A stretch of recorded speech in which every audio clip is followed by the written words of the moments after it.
Have you ever wondered why the Japanese houses convey so much peace just to look? Why do they always seem so clean, organized, and with light energy, almost like a real sanctuary? And if I told you that this is not just to do with decoration, but what they choose not to have indoors? In this video, you will discover the 12 objects that the Japanese avoid maintaining at home, and how simple choices directly impact the sense of well-being, mental clarity, and harmony of the environment. It sounds simple, but what you keep around, you may be stealing your peace, sucking your energy, and preventing your home from becoming that quiet refuge you want so much. Best of all, you can start changing it today, just looking more carefully at the items around you. Some of these objects are so common in our daily lives that you can't imagine how much they are weighing in your environment. At the end of this video, you will understand why giving up certain things can be even more powerful than accumulate. You will find out what is blocking the flow of your home and your life. And when we arrive at item number 9, you can be surprised by the impact it has on your emotional without you realizing it. Prepared to make your home lighter, cleaner, more Japanese? Have you ever entered a house and felt that good feeling, as if the air were lighter? Now think. How many times have you felt it in your own home? If the answer is rarely or never, you are not alone. Most people live surrounded by objects that do not realize how much they weigh in everyday life.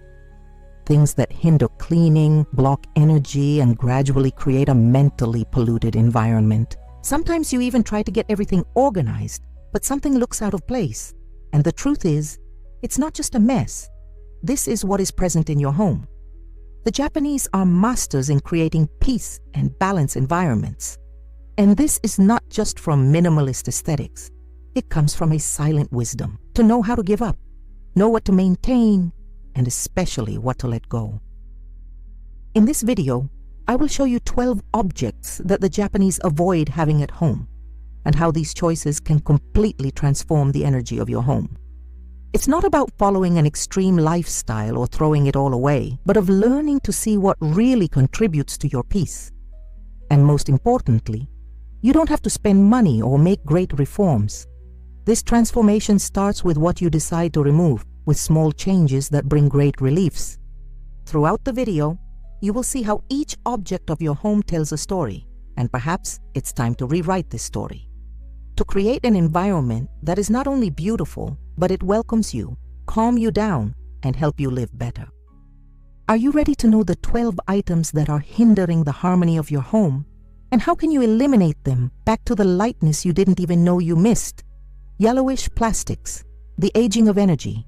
It may seem exaggeration, but did you know that yellowish or faded plastic objects are true energy thieves in a house?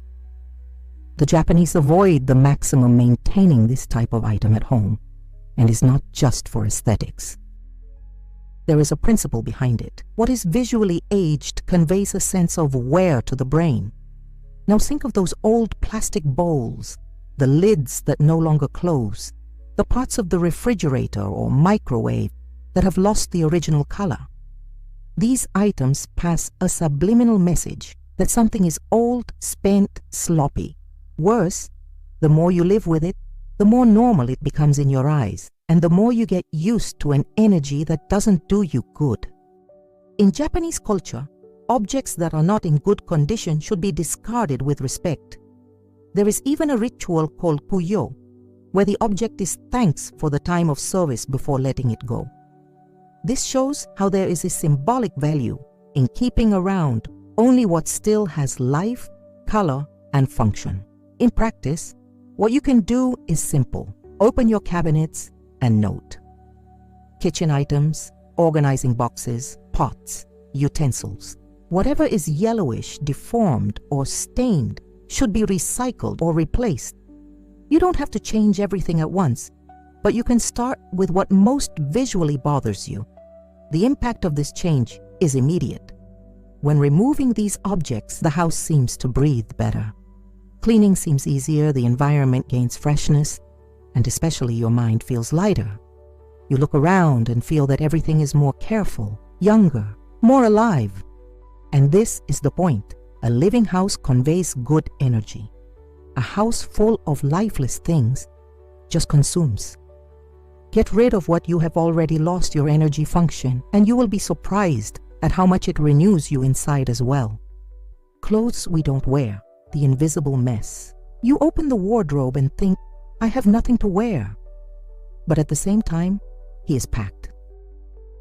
Stacky clothes, tight hangers, pieces that you haven't wore for years, looks familiar. For the Japanese, this type of accumulation is more than disorganization. It is a form of emotional pollution.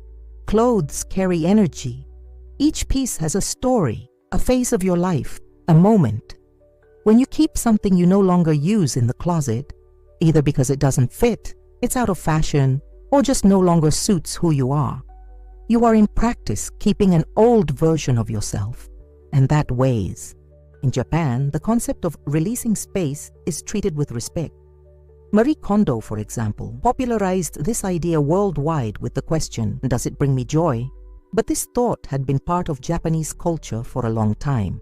For them, less is more, especially when it comes to energy and balance.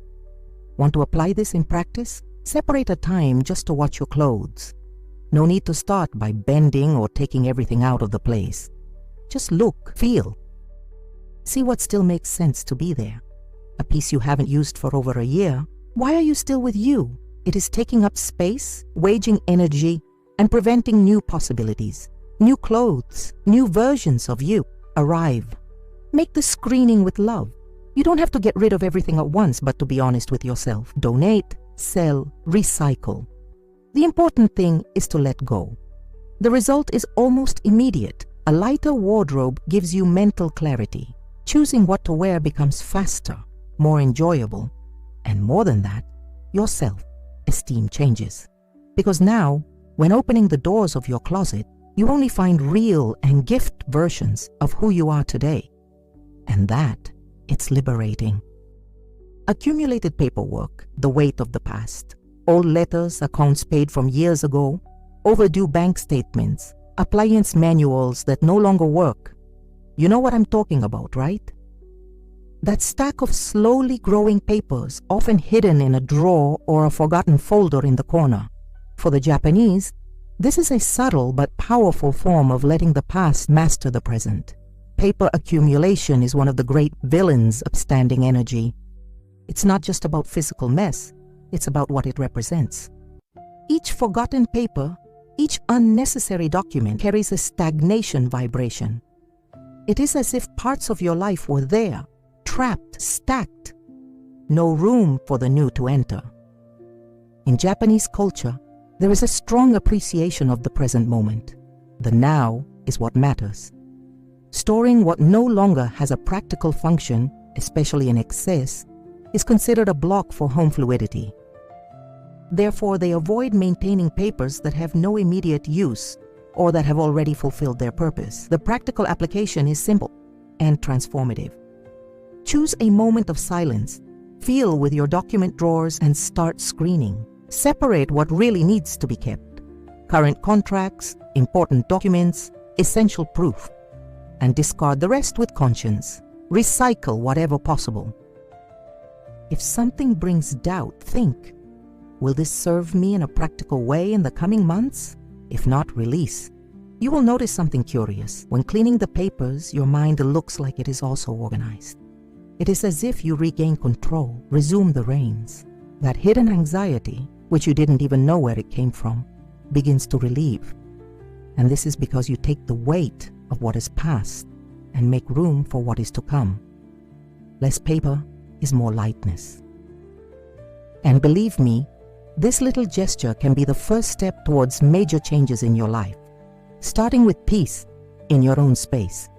Oh, and before we continue, if this content is already opening your mind and helping you to see your home in another way, take the opportunity now to subscribe to the channel so you don't lose any new tips that can turn your daily life, and activates the bell too, because every week has new video helping you create a lighter, cleaner, and more peaceful home. Now yes, let's go to the next tip. Broken items. the energy of almost. Have you noticed how we get used to certain broken things at home? A loose handle, a luminaire that does not light up, a chair downstairs, a cracked mirror. We look, think, then I solve, and stay there. Days, weeks, sometimes years. The problem is that each broken object carries a very specific energy type, the energy of what is incomplete. In Japanese philosophy, a broken object is a symbol of an interrupted cycle. And keeping it indoors is like accepting small, permanent failures in your daily life. It may seem exaggeration, but think to me. If by opening a door you need to push because the doorknob is not working properly, it affects your mood. If a shot is burned, you avoid using it. Gradually, these adaptations become routine, and your home, which should function as a harmonious system, now demands effort where you should welcome you. Japan profoundly values the harmony of the environment. The idea is that everything that is present contributes to well-being. Therefore, broken objects are quickly repaired or, if they have no more function, are removed with respect. The famous kintsugi, for example, is a technique that turns cracked pieces into something beautiful, but always with the intention of restoring, never to ignore. In practice, look around your house right now.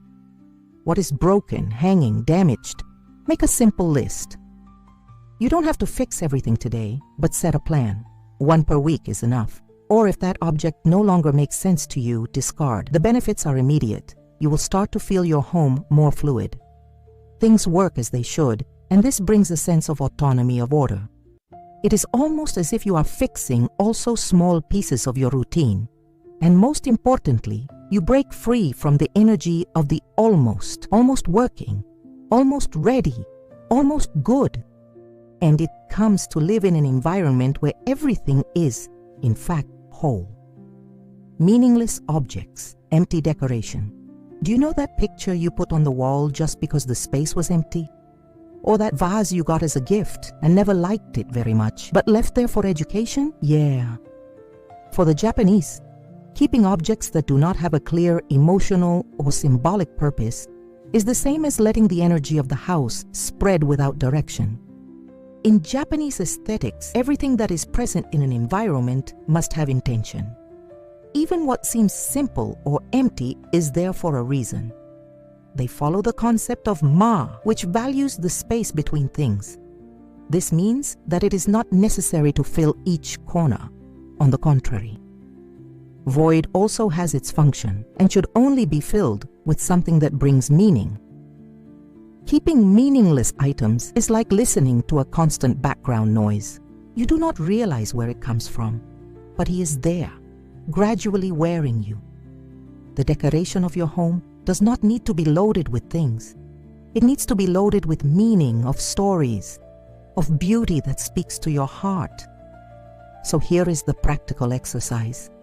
Look at the decorative objects around you, one by one. Do they really represent you? Do they bring good memories? Are you aligned with the energy you want to feel in your home? If the answer is no, thank you and let go. Donate, transfer, transform. But don't keep what doesn't communicate anything with you. The effect of this change is deep. Suddenly your house begins to tell your story. Each corner gives you something that connects you. And with that comes a sense of belonging, of true welcome. You feel at home because everything there, finally, makes sense with who you are. And the most curious, when you take what is there just because it is, the environment breathes, the look rests, and you rediscover the value of a living house, which is not just beautiful, it's authentic. Shoes indoors, the power of the street does not enter. If you have a deeply rooted habit in Japanese culture is this: never enter home with the street shoes, and it goes far beyond hygiene. It is a true symbolic barrier among the outer chaotic, dirty, accelerated, and the sacred space of home. For them, the house is where the soul rests, and everything that comes from outside must be left outside, including the energy that the shoes carry. Think with me. Your shoes go through all kinds of environment: sidewalks, public toilets, places with dense energy, streets full of hurry and stress. all of this is absorbed, not only physically with visible dirt, but also energetically. Upon entering these shoes in your house, you are unknowingly bringing together all this load that does not belong to your rest space. The Japanese have an area called genkan right at the entrance of the house, where the shoes are taken and stored, and only then with their own slippers in the inside. This simple practice transforms the way the house is lived. It begins to be perceived as a refuge, a protected space. And the body, when changing footwear, understands that it is time to relax, to be present. How to apply this to your home? Create a small space right at the entrance to leave the shoes. It can be a low shoe rack, a basket, or even a carpet with a tray. The important thing is to establish the habit upon entering the shoes leave, and preferably use a clean and exclusive slipper to the interior of the house. You will notice over time how this gesture changes the mood of the environment. The floor is cleaner, the lighter air, and your body understands that there is a rest territory. Not to mention that it avoids the circulation of invisible dirt, bacteria, and toxins from the outside world. It is a ritual of protection and respecting your own home. And the most beautiful, this also helps to reinforce healthy limits. The house is not a continuation of the street. It is the opposite. This is where you reconnect yourself. And each time you take your shoes upon entering, you are symbolically leaving problems outside as well. Exposed cables and wires, the invisible chaos. Have you ever noticed as a simple vision of wrapped wires or loose cables can cause a certain discomfort, even if unconscious? Takens with exposed extensions, holders, wire behind the TV, computer, or that electronic penta in the corner of the house. For the Japanese, this is more than aesthetic disorganization. It is a type of visual pollution that affects the sense of order and peace. The energy of the environment is directly influenced by the way objects present themselves. When the eyes find chaos, the brain interprets as a warning sign of confusion, and this happens even with things that have already become normal in our daily lives, like wires or porters passing all sides. They create a constant visual noise, which undermines the tranquility of space, especially in places where we want to rest, such as the bedroom or the living room. In the Japanese style of living, everything has a place, including the invisible. Wires are hidden, organized, or eliminated. There is a conscious effort to maintain harmony to the small details, because these details added create the whole, and the whole needs to flow. In practice, you can start with what jumps the most in the eye. See where the most apparent wires are. You can use simple organizers, Velcro ribbons, adhesive channels, or even small boxes to hide outlets and extensions.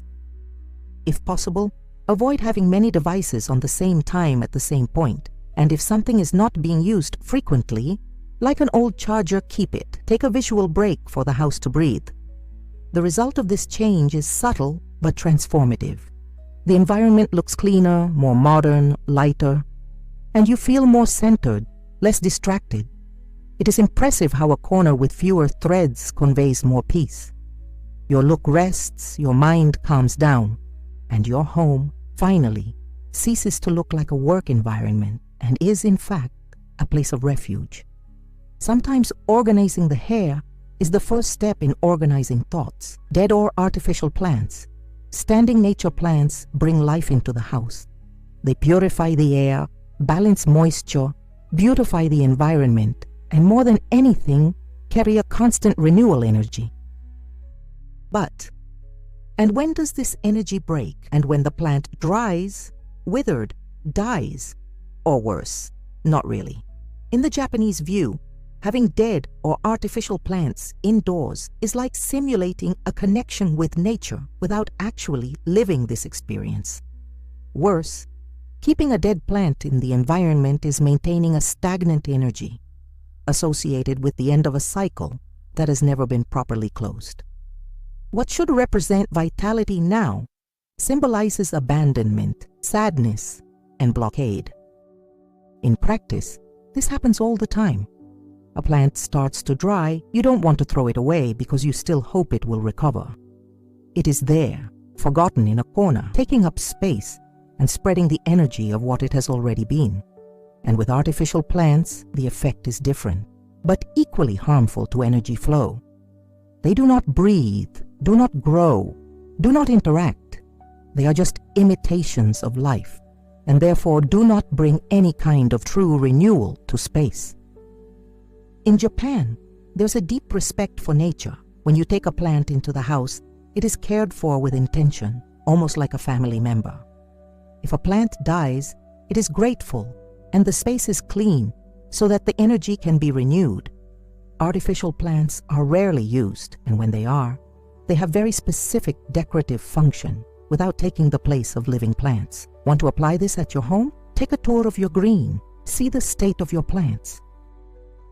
Wake, clean the leaves, change the vessels if necessary.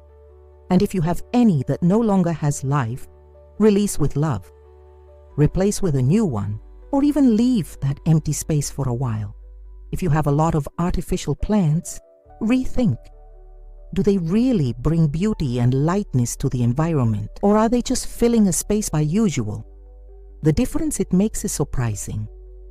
A healthy plant changes the climate of an entire room. Already a dead or plastic plant only occupies space and prevents the true energy of nature flows through your home. Objects linked to the painful past. The silent sadness everyone has. That box at the bottom of the older board with old letters, photos of a relationship that ended badly, memories of a loved one who broke, or even objects you earned in difficult times in life. Sometimes they are there because you don't know what to do with it. Other times, they are attached. But the fact is, keeping objects that connect you to a painful past is like leaving an open wound inside your home.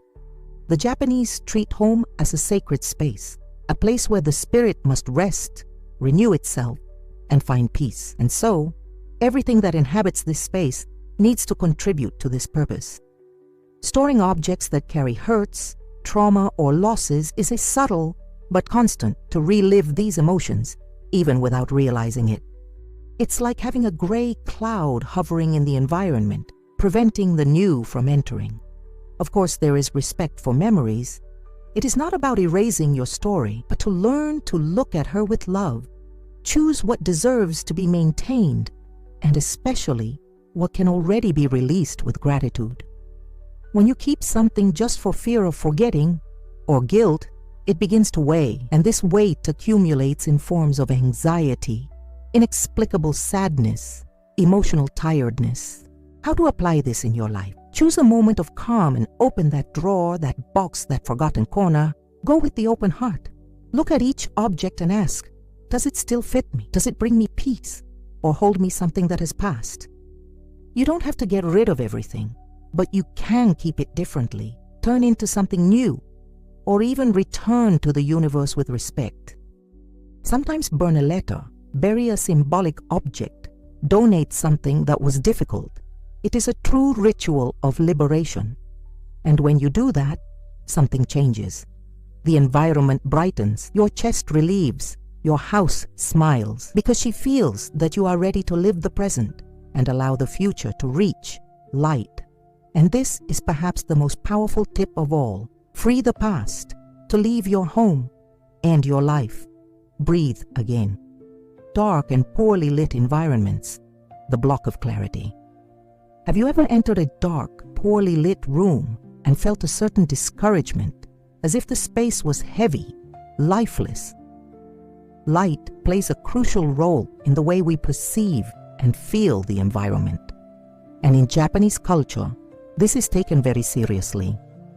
Little light environments are seen as locked energy sites, places where life does not flow. Lighting for the Japanese is almost spiritual.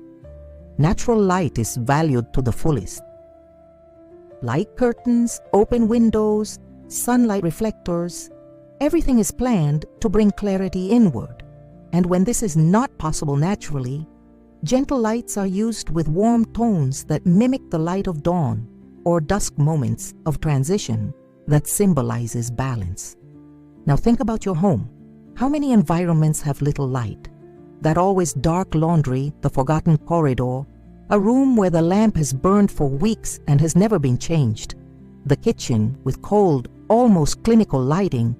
These details are not just technical, they shape your emotional state.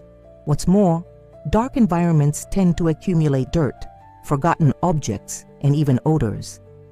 It is the type of space we're life for. The solution? Start by watching. Which environments do you avoid being poorly lit? Change burnt lamps, add a light, invest in hot tones, curtains, use mirrors to reflect natural light. If you can, reorganize the furniture to favor the entrance of the sun. Small changes can completely transform the vibration of a room. The impact of this is deep. A well-lit environment also lightens the mind. You feel more disposed, more creativity, more willing to be in that space. It is as if your house said, "Life here happens." And that feeling spreads. It starts in a corner and takes everyone else. Because when the light enters, the energy flows. And where there is flow, there is peace. Light your home, and you will actually be illuminating yourself. Now that you have known these 12 objects or habits that the Japanese avoid maintaining at home, maybe something inside you has changed. You may have looked at your space with other eyes. And that is what matters. It is not about following rigid rules, nor about living in a flawless history. It's about understanding what makes sense to you. What connects you with lightness, with good energy, with the peace we look for so much, but we often forget to cultivate in the most important place in the world, our own home. Did you notice how small details, like an exposed thread, a shoe out of place, a broken object, create a silent noise in our daily lives? And how to give up certain things doesn't mean loss, but release. The Japanese teach us that home is a direct reflection of the soul. May what we keep around us affect how we think, feel, and even how we act. So the challenge is now simple. Start small, but start conscious. Choose a tip from those you saw here today, only one, and put it into practice in the next 24 hours. After that, note. How do you feel? What has changed? And then choose another, and one more. And little by little you will realize your house is changing, and along with her, you too. Remember, peace is not purchased, but it is built from simple choices every day. Your house doesn't have to be perfect, but it can be lighter, more yours, more alive. Now tell me, which of these objects have you realized you need to release from your home? Or rather, which one will be the first to let go? Comment down here and share this video with someone who also deserves to live in a home with clean, beautiful, and full of good intentions.